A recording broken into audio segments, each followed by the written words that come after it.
Los orígenes de la administración se dan desde la comunidad primitiva o comunismo primitivo. Esta es la primera forma de organización humana que se manifestó para satisfacer las necesidades del hombre. El hombre en sus orígenes era nómada, dependía directamente de lo que la naturaleza le proporcionaba. Se dedicaba a la recolección de frutos, caza y pesca. Su estructura económica era primitiva y dependía totalmente de la misma.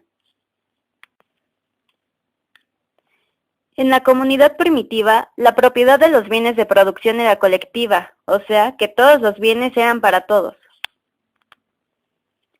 Aparece la primera división de trabajo que se da por sexo y edad. La administración se manifiesta a partir de la coordinación o asociación de esfuerzos individuales para lograr un objetivo común. La asociación de esfuerzos para lograr el objetivo común requiere la participación de varias personas. De esta manera, surge de manera incipiente la administración en la comunidad primitiva. Otra de las etapas del origen de la administración es el modo de producción asiático, también llamado régimen despótico tributario. Este se desarrolló principalmente en Egipto, Persia y Mesoamérica. El modo de producción asiático es una forma de organización en donde existe un soberano, el cual controla los medios de producción y la tierra.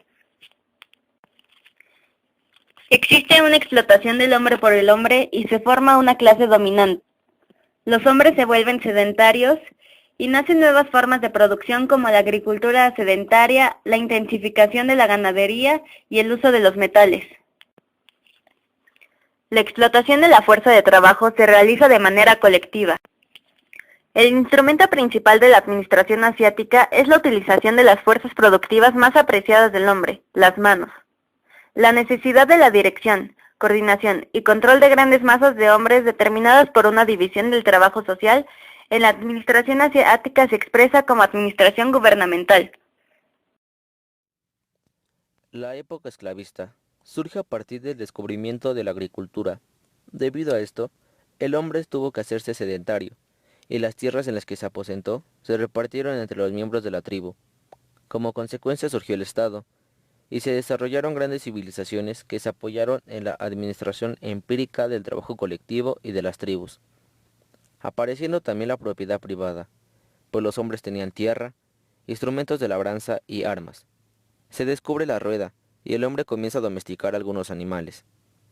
Es así como comienza la época esclavista, la cual duró del siglo V a.C. al siglo V después de Cristo. El trabajo lo realizaban los esclavos, dirigidos por sus amos, apareciendo la relación amo-esclavo. Por lo tanto, podemos observar que se explotaba el trabajo ajeno. Los medios de producción, así como la fuerza de trabajo, eran del esclavista.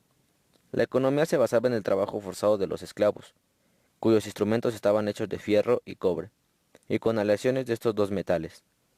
Los esclavos solo recibían escasos medios de sustento y se dedicaban a la siembra, la cosecha, la ganadería, el trabajo en las minas, al pastoreo y a la servidumbre. A esta se le considera la etapa de la degradación, explotación y deshumanización más atroz y despiadada que ha sufrido el hombre. La administración consistió en una estricta supervisión y sanciones de tipo físico y psicológico. Una vez concluido el siglo V después de Cristo, algunos esclavos empezaban a sublevarse, provocando así una confrontación social, mientras que otros adoptaban la resistencia pasiva, que consistió en no trabajar, situación que mermó la producción y afectó el comercio. En algunos lugares, la situación llegó a ser tan grave que hubo necesidad de liberar a los esclavos e hijos de estos, también esclavos, para no tener que darles de comer. Este sistema llegó a su agotamiento total y debió sustituirse por otro más capaz de enfrentar la nueva situación. Es así como nace el nuevo sistema o régimen, denominado feudalismo.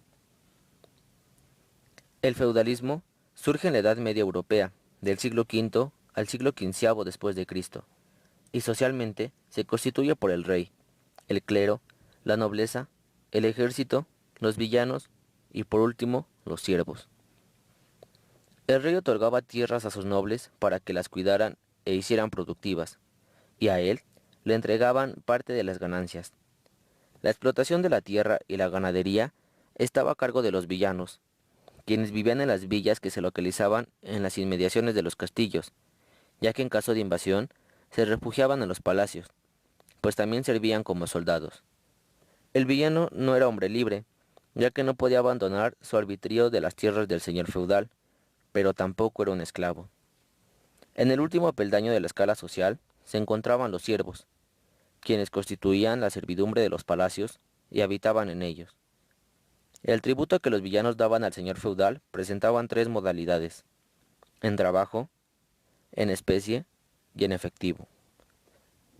La Iglesia era el guardián de toda la estructura política, social y económica, e impulsó sus valores, identificando el gobierno eclesiástico como el Estado. El valor fundamental de este periodo radica en la salvación del alma, objetivo que se derivaba del principio de que el hombre fue puesto en la tierra durante un periodo en el que su primer afán debía ser prepararse para la eternidad. Estos valores conformaron el sistema económico medieval, en el cual el grupo privilegiado era el de los señores feudales, ya que ellos eran quienes manejaban las armas y poseían ejércitos personales. La administración interior del feudo estaba sujeta al criterio del señor feudal, pero el siervo se encontraba tan arraigado a la tierra que trabajaba, que si ésta cambia de dueño, ellos cambiaban de señor feudal. El villano tenía una serie de derechos superiores a los del esclavo. Podían contraer matrimonio, pero este estaba restringido, ya que el señor feudal tenía el derecho de pernoctar. El villano también podía tener una especie de posesión, una propiedad servil.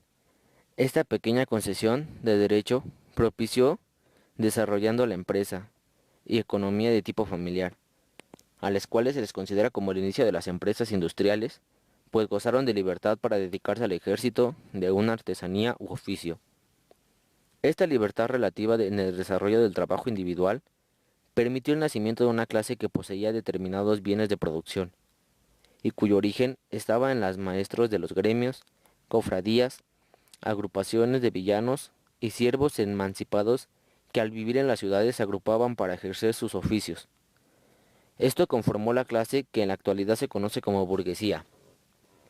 Los hombres realizaban una producción de tipo individual, y los artículos eran elaborados por la misma persona, de principio a fin, imprimiéndoles un toque personal, y así podemos observar en esta etapa que comienza la división técnica del trabajo. Los gremios, cofradías, guildas y corporaciones nacen al agruparse todos aquellos que se dedicaban a una misma actividad o profesión. Estos organismos son el antecedente del sindicato moderno, con la diferencia de que en la actualidad, este se funda para defender los derechos laborales de sus integrantes ante el patrón o ante el Estado mediante la ley, y anteriormente eran los productores y patrones frente al Estado. Con todas estas agrupaciones surge claramente la organización del trabajo, prestándose la jerarquización de los puestos, siendo maestros, oficiales y aprendices.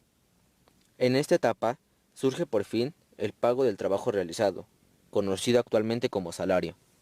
La producción de satisfactores era individual y los precios de estos se fijaban libremente.